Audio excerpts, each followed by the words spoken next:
What's the meaning of cigarette butt?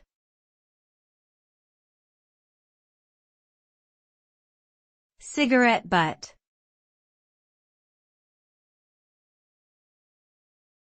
Cigarette butt.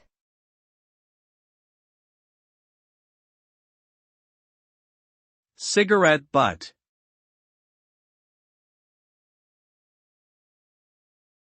Cigarette butt.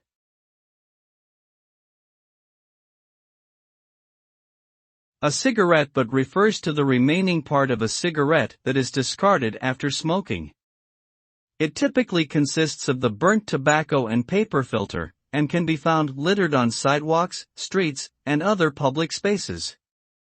Cigarette butts are not only unsightly and contribute to pollution, but they also contain harmful chemicals and toxins that can leach into the environment.